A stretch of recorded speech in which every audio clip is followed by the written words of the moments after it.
Hey guys, what is going on? Casual Spanking over here, and oh, what's up? Pretty snazzy start to the video, huh?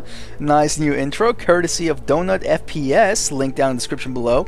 He is an amazing editor, and honestly, this is like the 1,000 times better than anything I could have attempted to do. I suck at video editing, or any kind of media editing for that matter, and this guy's just got a talent for it. So I suggest you guys go ahead and check out his channel, and not just for the editing, because he aside from the great editing he has, and I suggest you go watch his M1911 airsoft video, he also has some really good Battlefield 3 gameplay, and honestly, it's one of those channels that's kind of like up and coming that I feel will be huge at one point. So get in early, get in when the what the hell? How does that saying go? It's something about getting in early. And anyways, back to the gameplay, guys. What you guys are seeing in the background here is the ROKN UDT's AA-12 for the demolition class, and I'm not gonna talk about the ROKN UDT's AA-12. God, that's a lot to say. That's a big mouthful to say. No, I'm just gonna talk about the AA-12 in general, because it's honestly one of the most enjoyable guns to use in the game. Now, those of you guys who have tried using them on maps that are very open, and you know, maybe sector control or something like that, where you're kind of moving from area to area and you're getting sniped and you're getting dropped by 416s and M4s and just about any other gun in the game, because let's face it, any gun will drop a demolitions man at anything past 8 meters. Unless the guy's using his pistol, because the pistol is honestly the most useful gun in the demo class for range.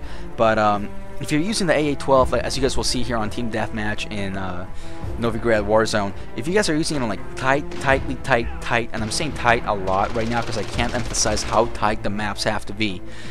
Close quarters maps like Shogor Valley, Team Deathmatch, or even Somalia Stronghold, the half of the map that's kind of like all those little buildings and corners, this gun can be so much fun. I mean, we lost this game, but honestly, I mean, if you were to ask, I think I was playing with German Crow in this match, if you were to ask him how much we were laughing when we were using the guns, man, I'm telling you, just the sound of the gun puts a smile on your face. You know, the moment you put that blast shield down and you come around the corner with the shotgun blasting, doesn't matter if anybody's there or not, you just want to intimidate them, make them, you know, take cover or run away. It's just the most awesome feeling in this game. You know, it's amazing. It's about as great as getting sniped by a TAC 50 is bad, you know, because it's like the cheapest sniper to use, and you know that it really didn't take a lot of skill for that guy to kill you, but he killed you anyways.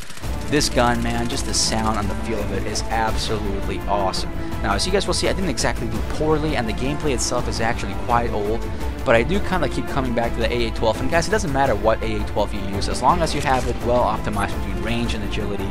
Because let's face it, this is one of those classes where you kind of do have to sacrifice effective range sometimes for the sake of agility, because you are just so freaking slow when you get your blast shield down. And you become pretty much useless to the rest of the team unless you're right up there next to the objective, when you can plant or disarm in like a second and a half. It's ridiculous how quickly you can do this. Or unless you're playing Team Deathmatch on maps like these. So with that, guys, I'm going to go ahead and leave you to the gameplay. And hopefully you guys enjoy. Try it out. Try out any AA-12 on maps like these. And I can't guarantee that you'll do amazingly well, because chances are you won't. I mean, it's a tough class to use. It's hard to do well. But, I mean, just the joy that it brings you, and honestly, I think that that's more important than winning sometimes. Just having fun playing the game. And a lot of people, I think, are starting to take games too seriously nowadays and are forgetting that video games were just intended originally to be fun. You know, for you to spend some time away from the realities of life, just sit down, enjoy a game, and just laugh with your friends, or just laugh by yourself. Remember the old, actually, you know what, maybe not a lot of you do remember the NES days or anything like that. With the NES, when you just sit down, and some games were multiplayer, which was freaking awesome, and just sit down there with your controller and just play, man. Just play for hours on end. You know, sit down on the carpet in front of your little huge TV that had little knobs to change the channels and the antenna that you had to tune in the back. And man, those were the days when gaming was fun for the sake of being fun, and then nobody took it competitively. I mean, I can't really say for the older guys, because I was, you know, in my early years back then, but that's what I feel gaming, you know, should be for the most part. Now, I'm not saying anything against competitive gaming, because that's also a lot of fun in a very different sense. It's the competitive fun that kind of comes with the whole, I gotta be better, you know, I gotta be stronger, I gotta last longer, you know. I bet that's what you're saying in bed every night. But no, seriously though, I'm gonna go ahead and leave it to you guys here and just let you think about that. You know, I'm actually really considering buying a Wii U on top of, you know, a PS4. mainly for that reason, so I can get games like Smash Bros and Mario Party and stuff like that, games that are just fun for the sake of being fun, that don't require you to stress out a lot. And I'm not saying they don't stress you out from time to time, but you know, you're not going to be stressing 24/7. Like sometimes when I'm playing Medal of Honor or Battlefield, I'll just be pushing so hard to get top fire team that I just become too serious and I forget about the fun that is the game. And that's what I bring back with the AA-12 to myself, and it's just one of the greatest feelings playing Medal of Honor, and I suggest you try it. Again, not guaranteeing you'll do amazing. I definitely don't do amazing most of the times that I use it, which is kind of why I'm showing you this gameplay and not most of my really bad gameplay with the AA-12. But with that, guys, I'm going to go ahead and cut it off before I ramble on, because you guys know I like to do that.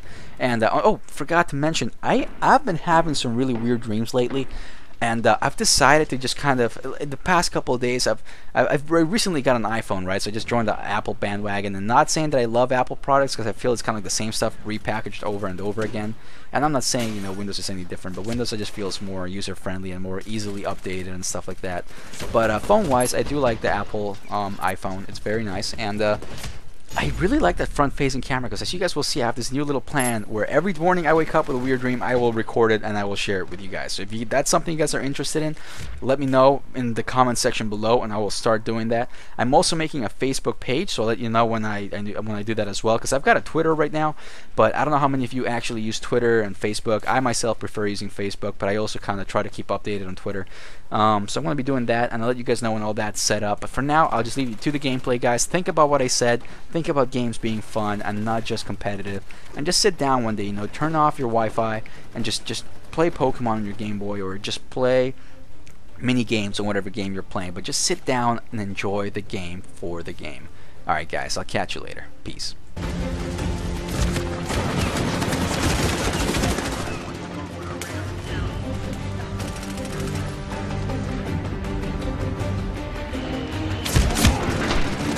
Damn it, it's over. We lost the mission.